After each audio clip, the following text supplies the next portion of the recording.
तो दोस्तों फाइनली मैं इंसिडियस मूवी की चैप्टर 2 का एक्सप्लेनेशन लेके आ गया हूँ, जिसमें इंसिडियस चैप्टर 1 की स्टोरी आगे कंटिन्यू होगी, जिसको मैंने पिछली वीडियो में एक्सप्लेन किया था। तो अगर आप लोगों ने वो वीडियो नहीं देखी है तो जाके उस वीडियो को पहले देख लेना, क्योंकि उस वीडियो को देखे बिना आप लोगों को चैप्टर 2 बिल्कुल भी समझ में नहीं आने वाला। जिस वीडियो का लिंक आप लोगों को डिस्क्रिप्शन बॉक्स और कमेंट बॉक्स दोनों जगह मिल जाएगा। और इंसिडियस का चैप्टर 2 रिलीज हुआ था इंसिडियस के 3 साल बाद 2013 में, जिसके डायरेक्टर है फिर से जेम्स वॉन, और 2013 में ही जेम्स वॉन की द कॉन्जरिंग भी आई थी। अब ऐसी ही कुछ इंटरेस्टिंग बातें आपको वीडियो के एंड में बताने वाला हूँ, तो वीडियो के एंड तक बने रहना। तो बिना किसी देरी के चलते हैं सीधा वीडियो की तरफ।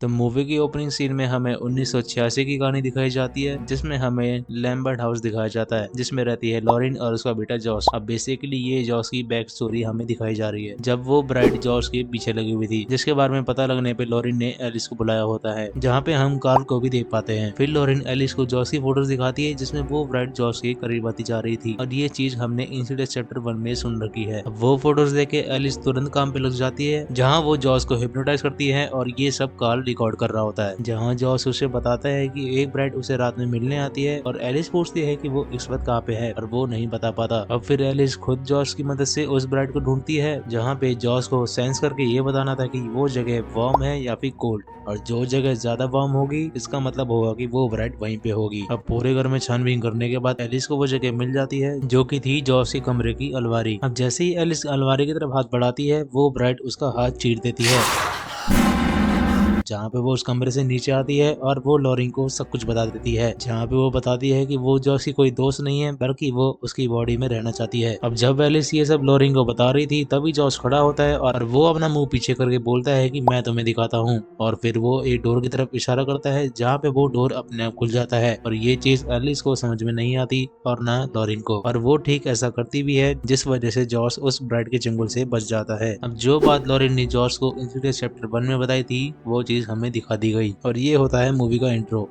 अब यहाँ से कहानी हमें फिर से 25 साल बाद की दिखाई जाती है, जहाँ हमने देखा था कि डॉल्टन द फर्दर में फंस चुका है और जॉस उसे बचा के ले आया था, पर डॉल्टन तो वापस आ जाता है, पर जॉस अपनी बॉडी में वापस नहीं आ पाया था, क्योंकि उसकी बॉडी में आ चुकी थी वही ब्लैक ब्राइड, और उसी ने आते ही सबसे पहले एलिस का गलत वाक्य उसको मार डाला था। अब जिसने 25 साल पहले उसका काम बिगाड़ा था, आज उसने सबसे पहले उसी का काम तमाम कर दिया। अब यहीं से स्टोरी कंटिन्यू होती है, जहाँ पे हम रेनी को देखते हैं, जहाँ पे पुलिस वाले एलिस के मर्डर के केस में उसे पूछताछ कर रहे होते हैं, और रेनी पुलिस वालों को सब कुछ बता देती है, लेकिन पुलिस वालों को उसकी बातों पर यकीन नहीं करते, और वो पुलिस वाला रेनी से कहता है कि अगर जॉस की उंगलियों के निशान एलिस की गर्दन पे मिले उंगलियों के निशानों से अगर मैच हो गए, तो वो लोग जॉस को अरेस्ट कर लेंगे। अब यहाँ से सीन शिफ्ट होता है, जहाँ पे हम देखते हैं कि जॉस और उसका परिवार लॉरिन के घर में रहने आ चुके हैं, क्योंकि जॉस का घर क्राइम सीन है और वहाँ पे पुलिस छानबीन करेगी। अब नेक्स्ट सीन में हम रेनी को देखते हैं, जो कि एलिस की मौत की वजह से परेशान है, लेकिन वो खुश भी है क्योंकि उसका बेटा और पति दोनों वापस आ चुके हैं। रेनी को लगता है कि ये रात भी अच्छे से निकल जाएगी, लेकिन वो गलत थी। जब वो कैली को सुला रही थी, तब नीचे से उसको पियानो के बजने की आवाज आती है। तभी रेनी भाग के नीचे चेक करने जाती है, पर वहाँ पे कोई नहीं होता। तभी कैली ऊपर रोने लगती है, और जब रेनी वापस ऊपर जाती है, तब वो देखती है कि कैली फ्लोर पे पड़ी हुई थी, जिसका मतलब है कि वो सारी चीजें अभी भी हो रही है, और वो सब चीजें इतनी आसानी से उसका पीछा नहीं छोड़ने वाली। और जब ये बात रेनी जॉर्ज को बताती है, तब वो कहता है कि उसको इन सब चीजों पे ध्यान नहीं देना चाहिए, बल्कि उसको एक नई शुरुआत करने पे ध्यान देना चाहिए। अब दूसरी तरफ हम एलिस की कोवर्कर्स स्पेक्स और टगर को देखते हैं, जो कि एलिस की याद में उसी घर पे आए होते हैं, और उसी घर में हम एक पेंटिंग देखते हैं, जो कि इससे पहले पैरानॉर्मल एक्टिविटी 2 और 3 में भी यूज हो चुकी है। खैर आगे हम देखते हैं कि बेसमेंट का रूम अपने आप खुल जाता है, जो कि एलिस का रीडिंग रूम होता है। जैसे ही दोनों नीचे रीडिंग रूम में जाते हैं, वहाँ पे उन्हें बहुत सारी टेप्स पड़ी मिलती है, जिसमें से एक टेप होती है जॉस लैम्बर्ट की। अब जिस डीवीडी प्लेयर में वो दोनों टेप चलाते हैं, वो होता है पैनासोनिक का, जहाँ पे पैनासोनिक का लोगो घिस के हो चुका है पैनिक। अब जैसा कि हमने मूवी के स्टार्टिंग सीन में देखा था कि जॉस किसी से कुछ बात करने की कोशिश कर रहा था, और वही चीज टकर भी नोटिस करता है। अब यहाँ से सीन शिफ्ट होता है, जहाँ पे हम लॉरिन को देख पाते हैं, और उधर टीवी पे चल रही थी 1962 की कार्निवल ऑफ द सोल्स, जिसका प्लॉट इंसिडियस से सिमिलर है। अब लॉरिन टीवी को बंद कर देती है और डॉल्टन को चेक करने के लिए उसी कमरे में जाती है, और तभी डॉल्टन उसे कहता है कि आपके पीछे कोई खड़ा हुआ है, पर वहाँ पे लॉरिन को कोई नहीं दिखता। और जैसे ही लॉरिन कमरे के बाहर निकलती है, तब वहाँ पे कैली का वॉलकर अपने आप बजने लगता है, और वहीं पे हम किसी औरत की आत्मा को भी गुजरते हुए देखते हैं। अब जैसे ही लॉरिन उसके पीछे पीछे जाती है, तब उसे वहाँ पे कोई नहीं दिखता। अब नेक्स्ट सीन में हम लॉरिन को देखते हैं, जो कि अपनी दवाई ले रही होती है और वहाँ सामने लगे मिरर में उसको वही औरत फिर से दिखती है और वहाँ लगा दरवाजा अपने आप बंद हो जाता है। जैसे ही उस दरवाजे को खोलती है वहाँ अचानक से जॉर्ज खड़ा हुआ मिलता है, जिसको देख के वो बहुत ज्यादा शॉक हो जाती है। अब लॉरेन जॉर्ज को बताती है कि उसने वहाँ पे किसी को देखा है, जिस बात पे जॉर्ज उसको चुप रहने के लिए बोलता है और कहता है कि ये सब रैनी को पता नहीं चलना चाहिए क्योंकि वो इन सब चीज से डर जाएगी। यहाँ हम व्यूअर्स देख पाते हैं कि जॉर्ज उन सब बातों को काइंड ऑफ दबाने की कोशिश कर रहा है क्योंकि वो नहीं चाह रहा था कि असलियत किसी को भी पता लगे, क्योंकि वो असली जॉर्ज नहीं बल्कि जॉर्ज के अंदर उस ब्राइड की आत्मा है जो कि ये सब उससे करवा रही है। अब यहाँ से हम अगले दिन का सीन देखते हैं जहाँ डाल्टन रेनी को बताता है कि उसने कल रात एक बुरा सपना देखा और रेनी के पूछने पे वो बताता है कि कल रात उसने अपने कमरे में दादी को देखा था और उसने किसी को दादी के पीछे खड़े हुए देखा था। जहाँ हम देख पाते हैं कि ये वही स्पिरिट है जिसको कल रात लॉरेन ने देखा था। और यहाँ हम समझ पाते हैं कि वो कोई डाल्टन का सपना नहीं था क्योंकि उसने जो रेनी को बताया वो कल रात एक्चुअल में हुआ था। अब डाल्टन आगे बताता है कि उसने खुद को जगाने की बहुत कोशिश की थी और जब वो उठा तो उसने हॉल में किसी की आवाज सुनी जो कि जॉर्ज की आवाज थी और वो वहाँ से किसी को जाने के लिए बोल रहा था, लेकिन हम व्यूअर्स देख पाते हैं कि वहाँ पे कोई भी नहीं खड़ा था। अब तभी जॉर्ज वहाँ पे आ जाता है और वो दोनों बच्चों को स्कूल के लिए ले जाता है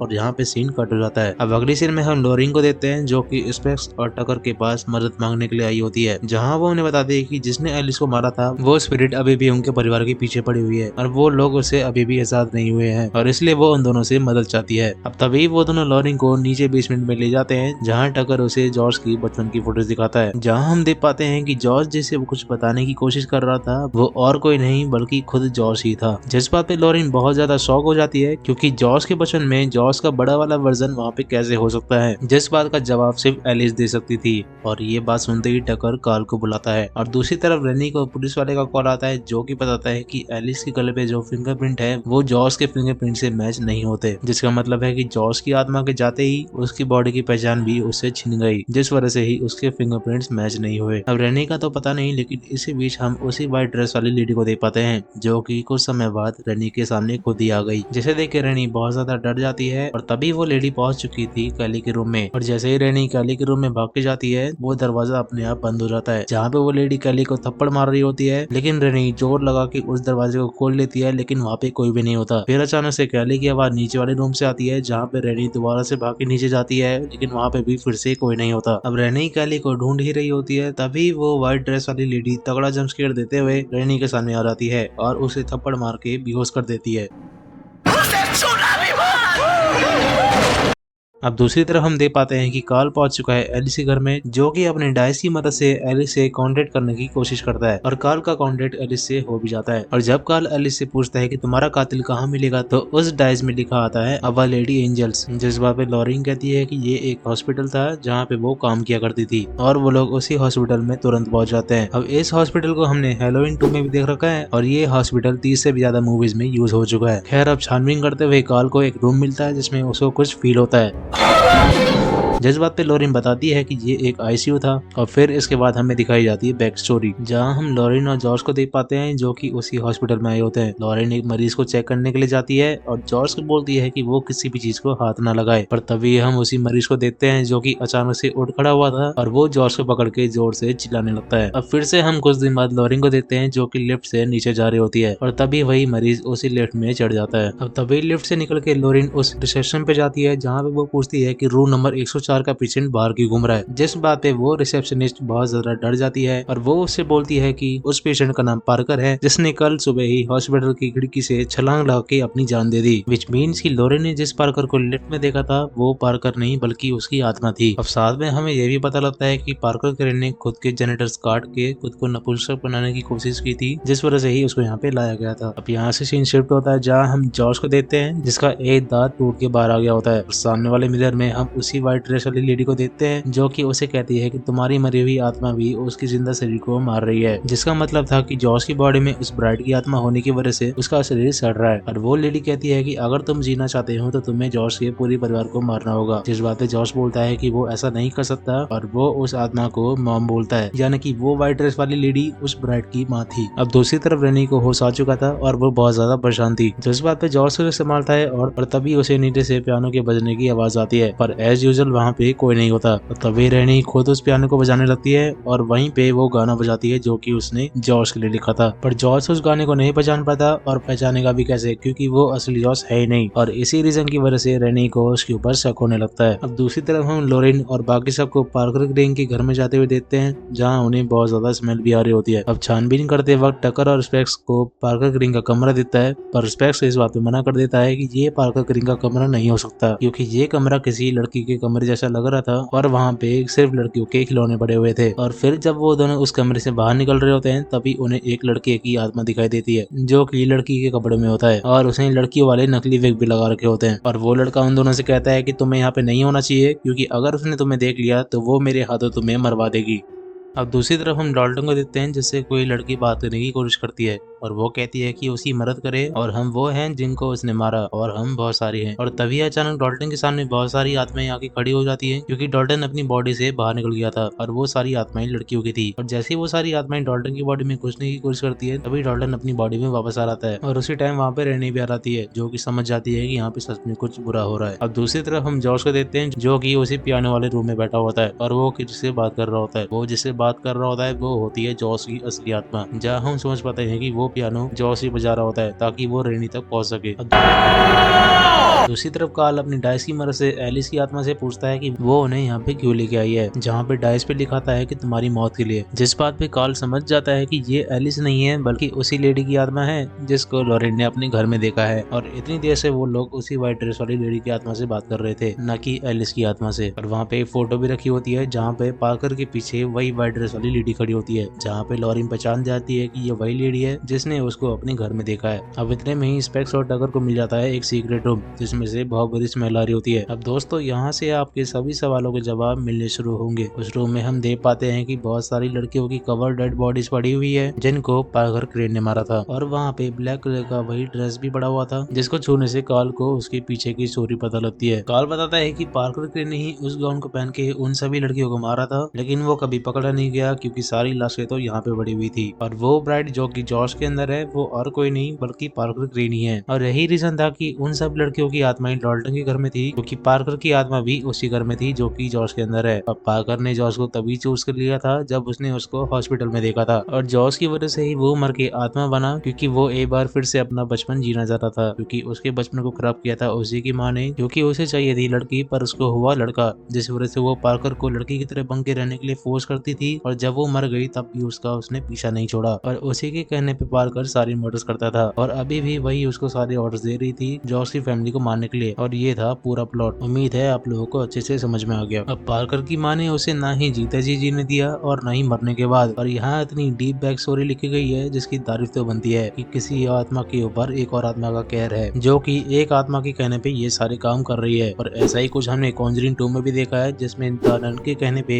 उस बूढ़े आदमी की आत्मा उस घर वाले को हॉन्ट कर रही थी। अब उम्मीद है यहाँ तक आप लोगों को कोई कंफ्यूजन नहीं होगी, पर एक बार फिर से आप लोगों को शॉर्ट में बता देता हूँ कि जॉर्ज के अंदर है ब्लैक ब्राइड, जो कि है संगी बुड्ढा, जो कि अपनी माँ के इशारे पे काम करता है और वो उसी घर में मौजूद है। और वो जॉर्ज के पीछे इसलिए पड़ा था क्योंकि वो अपना बचपन फिर से जीना चाहता था, क्योंकि उसकी माँ ने उसका बचपन खराब कर दिया था और उसकी माँ का नाम है मिशेल। अब दूसरी तरफ हम देखते हैं कि लॉरेन रेनी को अपने घर से दूर ले जाती है और उसे सब कुछ बता देती है। अब कार्ल भी स्पेक्स और टगर के साथ मिलकर जॉर्ज को बेहोशी का इंजेक्शन देके उसको बेहोश करने का प्लान बनाता है और उसके घर में जाता है, जहाँ हम देख पाते हैं कि जॉर्ज की बॉडी तेजी से चल रही है। अब मिशेल भी पार्कर को बता देती है कि कार्ल के हाथ में बेहोशी का इंजेक्शन है। अब जॉर्ज ने भी अपने हाथ में कुछ छुपा के रखा होता है, जिसके बारे में कार्ल पता लगाता है अपनी डाइस की मदद से, जो कि होता है एक चाकू। अब यहाँ पे दोनों के बीच में हाथापाई होती है और तभी वहाँ पे स्पेक्स और टकर भी आ जाते हैं और उन तीनों पे ही जॉर्ज भारी पड़ता है, जहाँ पे जॉर्ज उसी इंजेक्शन की मदद से टकर को बेहोश कर देता है और यहाँ से सीन कट हो जाता है। और जब कार्ल की आँख खुलती है तब वो दूसरी दुनिया में खुद को पाता है, जिसे उठाती है जॉर्ज की आत्मा। अब कार्ल यहाँ पे इसलिए पहुंच चुका था क्योंकि पार्कर, जो कि जॉर्ज की बॉडी के अंदर है, उसने कार्ल को मार दिया था। और तभी एक आत्मा जॉर्ज के पास आके उसको बताती है कि उसके पास तुम्हारा बच्चा है, और वो इशारा करता है उसी घर की तरफ जहाँ पे वो लोग पहले रहते थे। और हम वहाँ पे उसी लंबे बाल वाले आदमी को देखते हैं जो कि कैले के पीछे पड़ा हुआ है। और तभी जॉर्ज घर के पास भाग के जाता है और उस दरवाजे को नॉक करता है। अब ये वही नॉक है जो कि फर्स्ट पार्ट में जॉर्ज को सुनाई दी थी, जब रेनी जॉर्ज को अपने पूरे दिन के बारे में बता रही थी। और जब जॉर्ज नीचे चेक करने के लिए आता है तो उसे कोई नहीं दिखता, क्योंकि उसको खुद की आत्मा कैसे दिखती। अब वो लंबे बाल वाला आदमी पहुंच चुका था कैली के रूम में, जिससे जॉर्ज लड़ने लगता है। जो कि घर की सिक्योरिटी के लॉक को तोड़ के अंदर आ गया था। इसी वजह से हमें फर्स्ट पार्ट में वो अलार्म सुनाई देता है क्योंकि उस सिक्योरिटी लॉक को तोड़ के जॉस ही अंदर आया था। अब जॉस उस आदमी से लड़ रहा होता है पर वो आदमी उसी पे भारी पड़ रहा था। तभी एलिस वहाँ पे आ जाती है और उस आदमी की आत्मा को वहाँ से भगा देती है। और इसी रीजन की वजह से फर्स्ट पार्ट में जब जॉस भाग के ऊपर आया था तब वो आदमी उसको वहाँ पे नहीं दिखता। अब आप लोगों के दिमाग में एक सवाल आएगा कि इस वक्त पे जॉस की आत्मा यहाँ पे कैसे आ सकती है जबकि उस टाइम पे जॉस की असली आत्मा उसके शरीर में थी। तो इसका जवाब एलिस ने फर्स्ट पार्ट में दे दिया था कि उस दुनिया में हमारा वक्त नहीं चलता, लेकिन कुछ चलता है तो वो है ली वैनल का दिमाग, जो कि इस मूवी के राइटर है जिन्होंने इतनी शानदार स्क्रिप्ट लिखी। क्योंकि फर्स्ट पार्ट में जहाँ उन्होंने सिर्फ डर को बढ़ाने के लिए एक रैंडम सीन डाल दिया था जिसकी मूवी में कोई जगह नहीं थी, लेकिन उसको सेकंड पार्ट में ऐसा कनेक्ट किया जिसकी जितनी तारीफ करो उतना कम है और उस सीन को एक इम्पोर्टेंट सीन बना दिया जिसकी वजह से फर्स्ट पार्ट की वैल्यू अपने आप बढ़ जाती है। अब तीनों मिलकर लग जाते हैं काम पर जहाँ उन्हें ढूंढना है पार्कर का घर, जिसके बारे में सिर्फ जॉर्ज बता सकता है,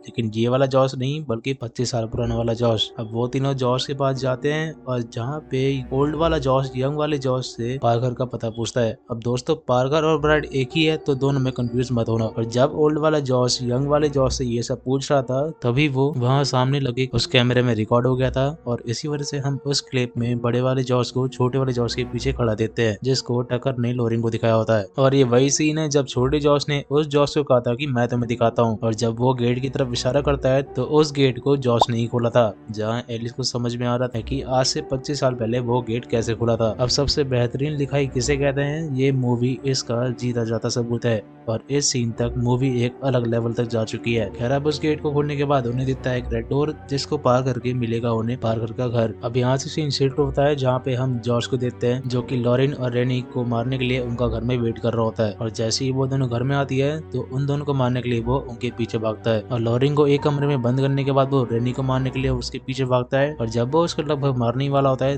और तभी डॉल्टन और फॉस्टर की बेबी सीटर उनको घर में छोड़ जाती है और तभी डॉल्टन घर के अंदर आता है और डॉल्टन जॉर्ज को बेड से हिट कर देता है जिसकी वजह से उनको थोड़ा सा टाइम मिल जाता है और वो तीनों पहुंच जाते हैं अपने बेसमेंट में। अब दूसरी तरफ एलिस और बाकी दोनों पहुंच चुकी थी पार्कर के घर में, जहाँ हमें दिखाया जाता है कि कैसे पार्कर की माँ मिशेल उसको मारा करती थी जब भी वो कोई लड़कों वाली हरकतें करता था और उसने पार्कर को नाम दिया था मैरिलिन और वो चाहती थी कि पार्कर इसी पहचान के साथ बड़ा हो और यही रीजन था कि पार्कर अपने जेनिटल्स काटने की कोशिश कर रहा था। अब इधर हम रियल वर्ल्ड में देखते हैं कि डॉल्टन अपने डैड को वापस लाने के लिए द फर्दर में वापस जाता है। जो चीज हमने फर्स्ट पार्ट में देखी थी अब उसका होता है यहाँ पे उल्टा और तभी जॉर्ज उस बेसमेंट के दरवाजे को तोड़ के अंदर आ गया था और जैसे ही वो डॉल्टन को मारने वाला होता है तभी दूसरी दुनिया में एलिस मिशेल को मार डालती है जिस वजह से पार्कर की आत्मा भी फ्री हो जाती है और जॉर्ज की बॉडी हो जाती है खाली। अब एलिस कार्ल और जॉर्ज को वापस भेज देती है और कार्ल भी अभी तक पूरी तरह से मरा नहीं है पर इतनी आत्माओं के बीच में से वापस जाना ही सबसे मुश्किल काम होता है। पर वहाँ पे डॉल्टन आ जाता है जो कि उनकी मदद करता है और इस बार सब सेफली अपनी बॉडीज में वापस आ जाते हैं। अब रेनी शुरू में तो भरोसा नहीं करती पर धीरे धीरे उसको भरोसा हो जाता है और फैमिली फिर से एक हो जाती है। अब नेक्स्ट सीन में हम कार्ल को देते हैं जो कि हिप्नोसिस की मदद से जॉर्ज और डॉल्टन दोनों की मेमोरी को सप्रेस कर देता है जिस वजह से उन्हें कुछ भी याद नहीं रहेगा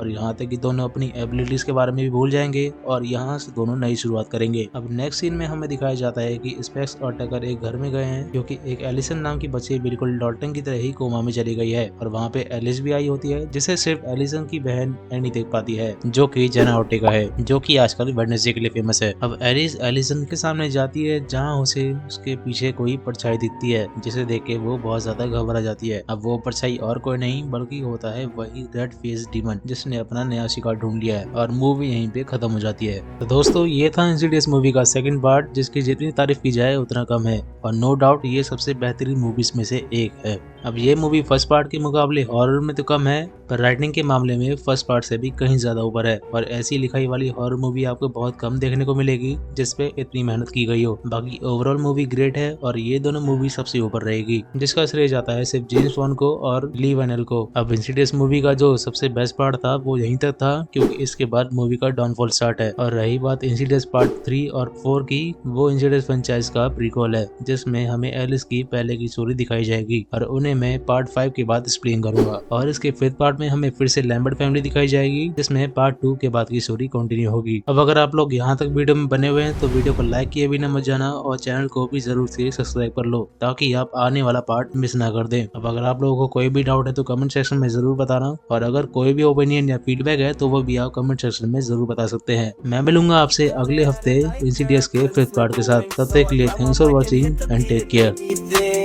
I started spitting rhymes, let the words collide. Told it to the horror, take you on a wild ride. Yeah, I had uploaded to YouTube.